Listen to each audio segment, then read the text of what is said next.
Lembra que no começo do programa eu falei que íamos falar sobre primeiros socorros, a importância e as noções básicas? Pois é, sobre isso que a gente vai conversar agora com o delegado Maurício, sempre um prazer recebê-lo. Como é que vai? Bem, graças a Deus. E com o doutor Rodrigo Itocaso Rocha, que é médico e professor de socorros de urgência da Academia de Polícia. Muito prazer. Prazer é meu. Obrigada por ter vindo. Por que é importante todo mundo saber da importância e ter as noções básicas, delegado? Porque eu acho assim, são algumas manobras que a gente aprende simples e que vão te ajudar até que chegue um profissional de socorros de verdade. Quando você chama o SAMU, quando você chama o bombeiro. Então, essa importância da gente ter aquele início para manter essa pessoa em condições até que chegue o profissional. Isso para a vida, né? Para a vida toda. Vida, porque o acidente pode acontecer a qualquer momento. E acontece em casa, acontece na rua, quando você menos espera, numa festa, né? Recentemente teve, né, uma cena muito linda, aliás, no começo um pouco angustiante, mas depois muito linda, dos policiais que salvaram um bebê. Exatamente, porque os policiais têm essas noções de socorros de urgência, são uma das matérias das academias de polícia. Ah, é matéria? Né? Isso, e aí ele tem essa noção. Então você vê que de vez em quando faz o parto, de vez em quando faz o que nós vamos assistir aí agora, né? O que é isso? Então, foi uma colisão, né, traseira. A criança estava no veículo, estava com uma bala na boca, e o que é normal também, né, ela engolia a bala. E aí ela ficou engasgada. Não. A senhora saiu do carro com a criança no colo e colocou ela até de cabeça para baixo, viu que estava engasgada, mas sem muita noção. E aí um policial militar que estava de folga no estabelecimento saiu, ajudou, pegou essa criança, fez a manobra corretamente, ela foi desengasgada e ele inclusive depois mostra ali a bala ao solo. Consegue expelir a bala. Consegue expelir a bala. Quer dizer, a senhora já está aflita por conta do acidente e ainda... E mais o engasgo da criança. Mais o engasgo da criança. Exatamente. Que é angustiante mesmo, né? Criança engasgada. E você vê que a maioria das pessoas ali não sabe o que fazer. Exato. Né? Acabam olhando, ninguém ajuda. E fica todo mundo assim, de uma maneira atabalhoada, né?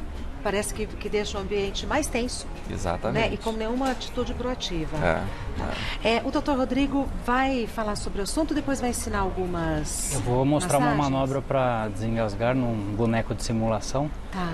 E é importante a gente falar para as pessoas em casa não treinarem umas nas outras, né? Não usarem uma pessoa como modelo, porque esse é um boneco de treinamento e essa manobra pode causar dor, pode causar alguma lesão.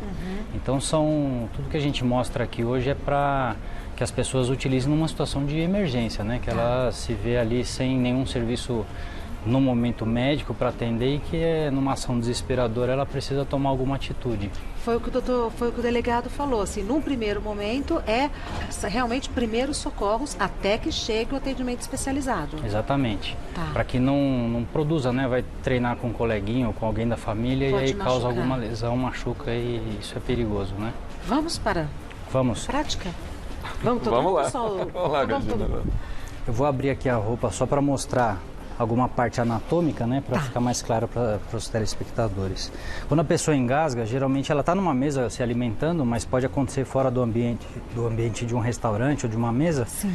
E é muito comum a pessoa começar a colocar as mãos no pescoço, né, começar a ficar com o rosto vermelho, intuitivo, né? lacrimejar.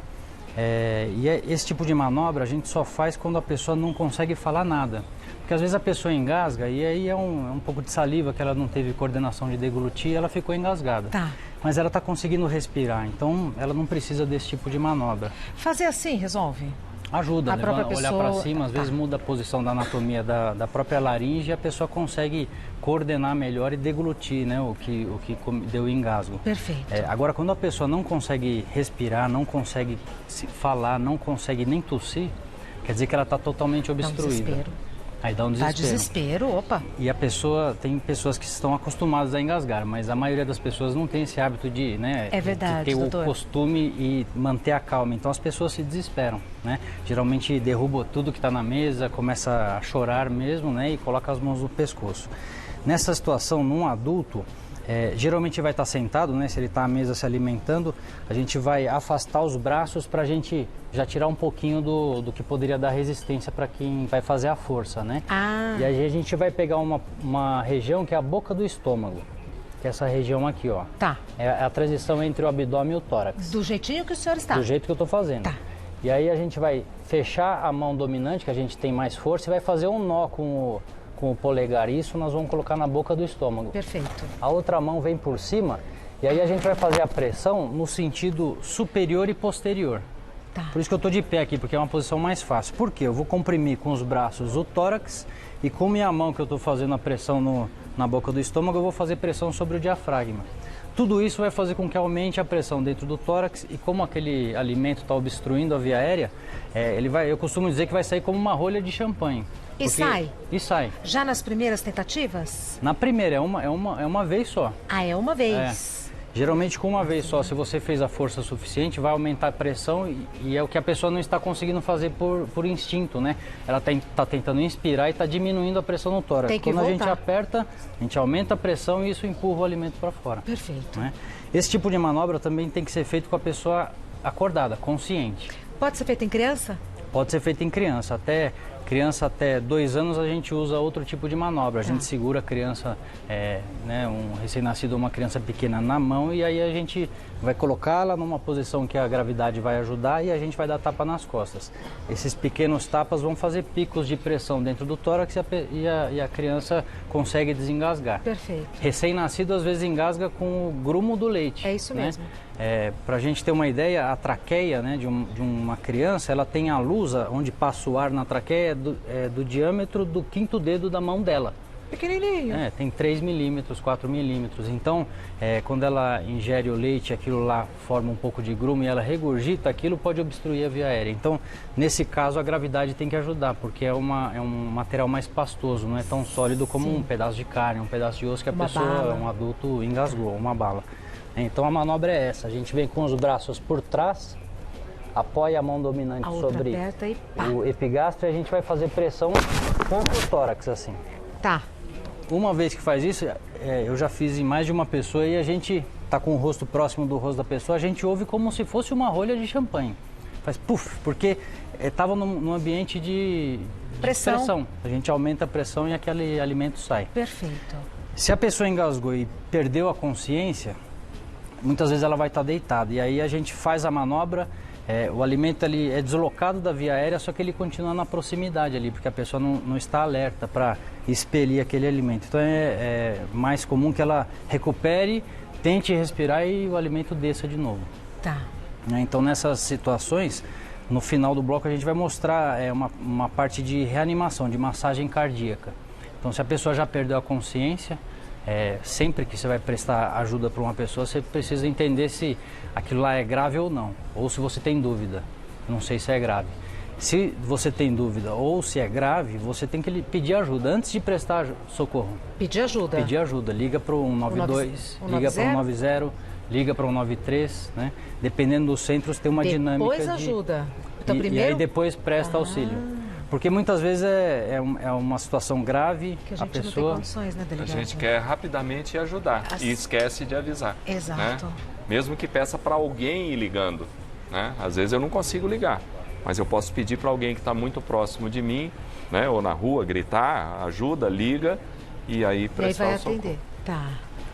E às vezes perde muito tempo, passam lá 5, 10 minutos, aí a pessoa lembra de telefonar para um serviço de urgência e aí poderia já estar sendo deslocado, né, essa ajuda aí. E parada cardíaca? Parada cardíaca, eu vou pedir licença para eu colocar o boneco aqui na posição deitado. As coisas que mais acontecem, né, é justamente o engasgo, é a queda, né, é a fratura, né? Uma situação em que a pessoa, um adulto, perdeu a consciência, isso é interessante porque fora do Brasil, em alguns outros países desenvolvidos, existe um estímulo, né, para que a própria população aprenda a fazer uma ressuscitação cardiopulmonar. Isso por causa do tempo de resposta para chegar a um serviço de emergência, né, com profissionais treinados. Então isso aparece na mídia aberta, né? No intervalo comercial aparece lá um incentivo mesmo. Um incentivo para que a população preste serviço, né? Preste pelo menos o começo do atendimento. E é quando vai fazer diferença, porque a pessoa está no local, né? Claro. E o serviço ainda vai demorar para chegar. Então, tem um protocolo da American Heart Association, né, que é a Associação Americana de Cardiologia, que ela sempre atualize. Então, na última atualização, ela tirou o que se fazia antes, que era a compressão torácica, que é a massagem cardíaca, alternado com a respiração boca a boca. Porque o que eles viram é que muita gente deixava de fazer o atendimento porque tinha receio de se contaminar com uma possível doença ou não lembrava como fazia a alternância entre uma e outra. Tá. Então eles acharam melhor deixar o protocolo só com compressão torácica para quem é socorrista leigo, para a pessoa da população em geral. Ótimo, doutor. Então esse aumento da pressão torácica, como a gente fez na manobra aqui, ele vai fazer com que tenha uma compressão sobre o tórax como um todo, no coração e nos pulmões.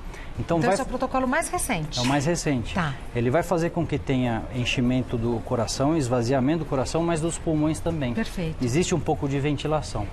Então, quando encontra a pessoa sem consciência, quem vai socorrer pede ajuda primeiro. Então, muitas vezes liga no celular, coloca no Viva Voz, põe do lado e já começa a prestar o atendimento para ganhar tempo. Então, peraí, eu já ligo para o 90, coloco no Viva Voz e já vou... Já vai prestando atendimento. Põe no Viva Voz para fazer os dois ao mesmo tempo. Ao mesmo tempo. Tá.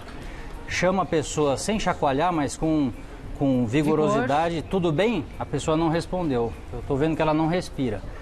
Eu vou abrir aqui para mostrar a região que a gente tem que comprimir. O centro do tórax, na altura do mamilo, a gente vai colocar... É o meio-meio. O meio-meio. A gente vai colocar uma mão aberta e a outra mão por cima para afastar a unha aqui, para não ficar machucando a pessoa. Tá. E aí por cima aqui, ó, eu vou fazer compressões usando essa musculatura. Foi toda a força. Toda a força. Muita gente pensa que a massagem é com os braços aqui.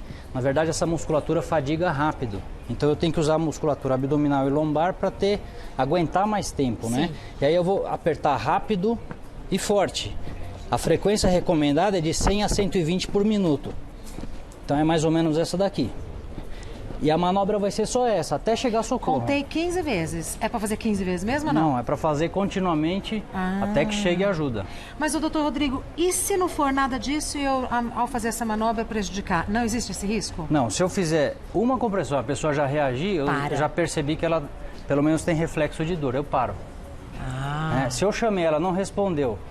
Na dúvida, eu vou fazer a massagem. Tá. Eu comecei a comprimir, a pessoa fez uma reação de dor, eu sei que está tendo fluxo sanguíneo cerebral. Então, aí para. Eu paro. Tá tendo dor, para. Perfeito. Tá? Para eu também não causar uma lesão inadvertida na pessoa. Esse tipo de manobra é o que se faz hoje, no protocolo atual. Então, e vai vai. Até a pessoa voltar. Se a gente ficar aqui 2 minutos, eu vou começar a já pingar suor, porque a força que tem que fazer é grande. E a pessoa volta? A pessoa volta. Se eu tiver compressão torácica e usar o desfibrilador precocemente, 87% das pessoas vão voltar a ter batimento cardíaco, que fisiologicamente é melhor para o cérebro. Tá. Quer tentar, Regina? Eu quero. Só para você ver como que é a consistência. Estica bem os braços e aí sua força vai ser com o abdômen. Nossa senhora, já estou cansada. Sem deixar o cotovelo nessa velocidade dobrar. Sem deixar o cotovelo dobrar. Essa consistência... Agora que eu entendi. É todo o corpo aqui, Paulo. Tem que usar o peso do próprio corpo para ajudar, né, a comprimir, porque é uma resistência forte, né? Isso exatamente. É a consistência de um adulto com mais de 20 anos. Obrigado. O que a gente viu aqui é, assim, são dois procedimentos básicos. No total, são quantos procedimentos que seria o ideal a pessoa saber? Então, é importante uma queda, né? O que fazer quando uma pessoa cai, quando tem a fratura exposta ou não, quando há sangramento. Podemos voltar a esse assunto? Lógico. Porque eu já tive a oportunidade de precisar fazer isso. E depois que a gente entende a importância de você saber o que você está fazendo e salvar uma vida, você entende como a gente precisa replicar esse conhecimento. Poderíamos nos encontrar aqui de novo, fazer uma pauta com esse mesmo assunto? Tem as queimaduras de dentro de casa, da cozinha. Queimaduras, outra coisa. Né? É outra coisa importante. A intoxicação é um outro assunto importante. Ótimo. Então são pequenas manobras, mas que a gente está sujeito ao dia a dia. Exato. Né? Constantemente. Vou agradecer o delegado Maurício Freire, que é delegado de polícia. Vou agradecer o Dr. Rodrigo Itocaso Rocha, que é médico e professor de socorros de urgência da Academia de Polícia, e a gente vai falar um pouquinho sobre o curso de defesa pessoal. Curso Defense, o delegado já vai falar mais sobre isso, mas já anota, dia 15 de junho, 15 de junho. Você pode fazer esse curso, é uma tarde, um dia, vai fazer a diferença na sua vida. O telefone para você fazer a sua inscrição para esse curso do dia 15 de junho é 11 37 21 31 13, 3721 31 13. Instagram do Delegado Maurício Freire e Facebook Delegado Maurício Freire. Do Dr. Rodrigo Itocaso, vou dar o e-mail, que é Rodrigo Itocaso, Itocaso com Z, itocaso@gmail.com. E esse curso de defesa pode fazer a diferença, principalmente para nós mulheres, né, delegado? Faz a diferença, de verdade faz a diferença. O último bombou, muita gente que assistiu aqui foi lá, que ótimo. E o que a gente vê realmente é isso, é aquelas pessoas que chegam com receio, não comunicaram o fato, estão com aquele trauma, depois se descontraem, conversam com as outras pessoas e chega àquela conclusão de que é possível sim sair e se livrar daquilo. Vamos repetir, 70% dos casos que acontecem são de pessoas próximas e conhecidas. Então a pessoa precisa sair daquele momento, daquela agressão, se chegar ao extremo do estupro, enfim. E o defense feminino, com pequenas manobras, os nossos mestres do Aikido lá conseguem ensinar as pessoas a se livrarem disso. Perfeito. Muito obrigada. Até a próxima. Até a próxima. Tá bom? Sempre um prazer obrigado. recebê-lo. Prazer, Até a próxima, todo nosso viu? aí. Dá licença.